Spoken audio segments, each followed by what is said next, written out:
Coliseum for the New York Islanders, awesome environment. Madison Square Garden for the New York Knicks, incredible environment. There's been a lot of places that have been packed out that we have gotten a chance to, go back to when it felt like the world was normal. We got a chance to go back to a time before the entire world stopped. And there was a lot of questions and conversations. Will people want to go back into stadiums again? Will people want to go back into large groups again? Because it takes 20 days to start a habit. People are locked down for 10 months, 12 months, 13 months, depending upon where you lived a different amount of time, or you just stayed home, stayed to yourself. A lot more social media interactions, a lot more isolations, which led to, a lot of potential mental health issues as well. And with what we learned quickly about the spread of, germs and potential diseases and viruses, and where new handshakes and the DAP was potentially going to be gone forever, a lot of people wondered, will people still want to get back into stadiums?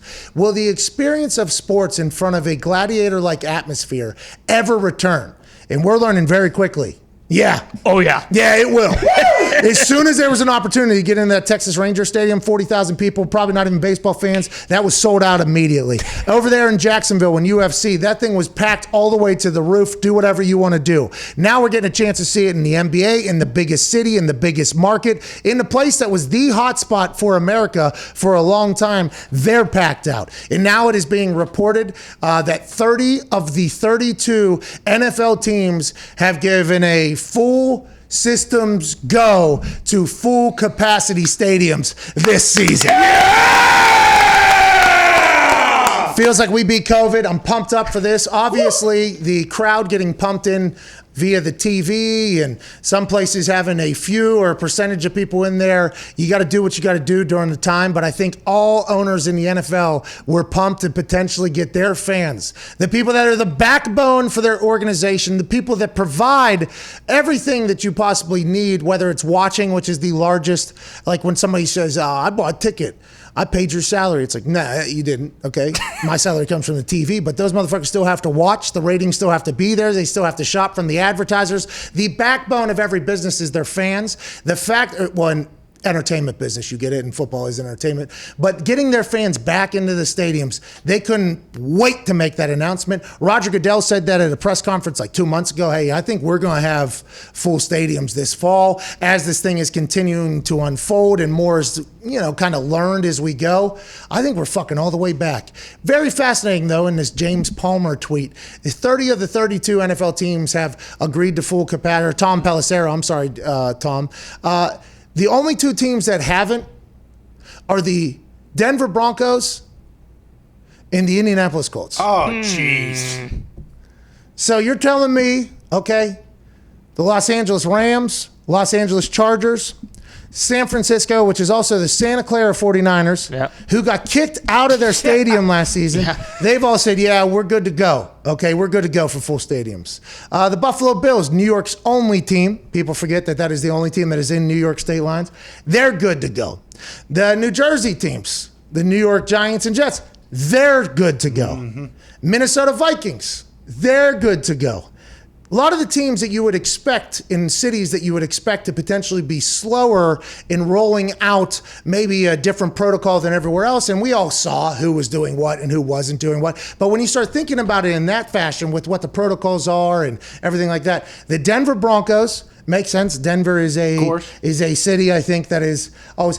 Indianapolis Colts, though. That one's very interesting. This fucking guy, all right, this mayor, all right, now, I'm sure he's not actually. I have no idea. I don't know him. But how are the Indianapolis Colts on this thing? There's going to be 137,000 people at the Indy 500 this weekend, and that's because the Indy 500 has enough space to kind of separate and everything like that. Imagine if Indianapolis had the same rules that Madison Square Garden has in New York City. I would assume they'd be able to have 200,000, 300,000 people at this Indy 500. Oh, yeah. The fact that the Indianapolis Colts are one of the only two teams to not come out and be able to say, we are going to have full capacity because of local governance, I would assume we've gotten a chance to witness here firsthand. If you haven't, just know, like, a lot of my friends lost their companies that have just worked their asses off, and everywhere else it seems to not be happening. But this guy's fucking hero over here, which we do appreciate. I understand it's not an easy job. I don't think it's an easy job at all. But when you talk about 30 of 32 teams in this city being one, this city's built to host people. This city is literally designed to be hospitable, and for whatever reason, we're one of the cities that is saying, no, we can't. No, we haven't run our test yet. We'll see how this whole thing goes. But this is exciting for everybody else, at least at this point. Yeah, fired up. I can't believe. I mean, New England. I thought Massachusetts. I didn't think the Patriots were going to be full capacity. I figured they'd be one of those 32. I have no clue why your team out here is goddamn stadium. No, it's not my team. All right, my team is you guys. All right. Hell yeah. Thank you. We have abided by the protocols. We were very lucky to be able to abide with the way we had it built with walls and the spacing that we have. Yeah. A lot of people said this office was way too big for us. They didn't know. I had no idea. They didn't know. Pandemic ready. It was pandemic ready. That's right. Exactly. Able to stop the whole thing. And I understand that it is not an easy job. Okay, I understand it's not an easy job to make those decisions. But what could he possibly be waiting on that everybody else hasn't? Like I don't know. Is he smarter than everybody? And if that's the case, very proud. Yeah.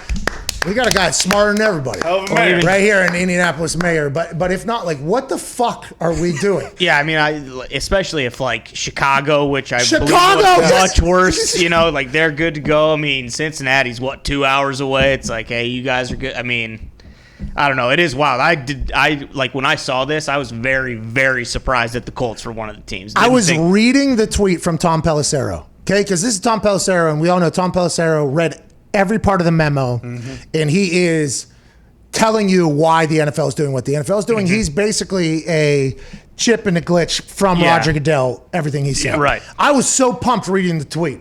30 or 32 teams, let's go! And then all of a sudden it says, but the Colts and the Browns, and I'm like, of course this fucking guy. There's some breaking news talking about what we are talking about right now. The NFL and the NFLPA have agreed to a salary cap ceiling of $208.2 million for the 2022 season. Per Graziano, a potential jump of $25.7 million after the cap dropped to $182.5 this year. NFL is expecting all stadiums to be at full capacity, which is a big part here. Colts going to be at full capacity then?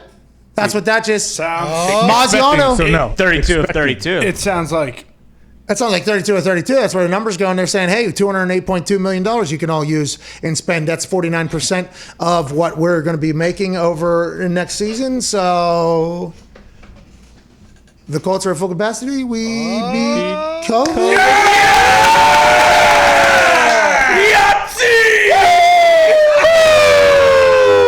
I think we beat COVID. Man, that's different than what we heard earlier. We heard 30 or 32 clubs. Maz says all of them. Yeah. Maybe Mayor Hogstad heard you and he's like, oh, shit, he's right. Fuck it. Oh, maybe we're out of the running for Julio, though. Oh, no. Because that was going to be the announcement, maybe. Sorry. I mean, there's so many different ways to take this. I'm not 100% sure which way we should go, but I do know we got to get to a break. And